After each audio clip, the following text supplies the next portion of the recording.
Jesus 31:1 ആദിയിൽ ദൈവം ആകാശഭൂമി സൃഷ്ടിച്ചു. ഹല്ലേലൂയ.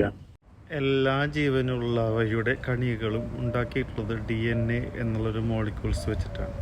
DNAയിലുള്ള 4 കെമിക്കൽസാണ്, അറേഞ്ച്മെൻറ്റ്സ് ആണ് ഓരോ വസ്തുക്കളും അങ്ങോട്ടും ഇങ്ങോട്ടും വ്യത്യാസപ്പെട്ടിരിക്കുന്നത്. എല്ലാ ജീവനുള്ള വസ്തുക്കളും വ്യത്യാസപ്പെട്ടിരിക്കുന്നത്. ചെടികളായാലും ശരി, ജീവികളായാലും ശരി, ആരായാലും DNA വെച്ചിട്ടാണ് ഉണ്ടാക്കിയിട്ടുള്ളത്. ഈ DNAയിലുള്ള 4 കെമിക്കൽസിൻ്റെ അറേഞ്ച്മെൻറ്റ്സ് ആണ്, എണ്ണവും അറേഞ്ച്മെൻറ്റ്സ് ആണ് വ്യത്യസ്തമാക്കി മാറ്റുന്നത്. ചെടികളെയും മൃഗങ്ങളെയും എല്ലാം വ്യത്യസ്തമാക്കി മാറ്റുന്നത്.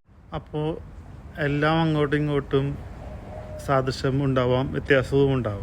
ചിമ്പൻസിയും മനുഷ്യന്മാരും തമ്മിൽ കൂടി 1.2% മാത്രമേ വ്യത്യാസമുള്ളൂ DNA. പക്ഷേ ഈ DNA മോളിക്യൂൾസിൻ്റെ എണ്ണം കൂടുതൽ ചിമ്പാൻസിയിലാണ്. അതുപോലെ ക്രോമോസോംസിൻ്റെ എണ്ണവും കൂടുതൽ ചിമ്പാൻസിയിലാണ്.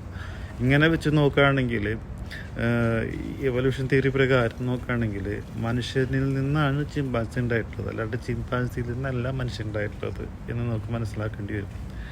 അപ്പോൾ ദൈവം ഈ ഭൂമിയും സകല പ്രപഞ്ചവും മനുഷ്യന്മാരെയും ജീവികളെയും ജീവജാലങ്ങളെയും ചെടികളെയും എല്ലാം നിർമ്മിച്ചിട്ടുള്ളത് ഈ എവല്യൂഷൻ തിയറി പൊട്ടത്തെറ്റാണെന്ന് കാണിക്കാൻ വേണ്ടിയിട്ടാണ്. അങ്ങനെയാണ് ദൈവം ഇത് സൃഷ്ടിച്ചിട്ടുള്ളത്.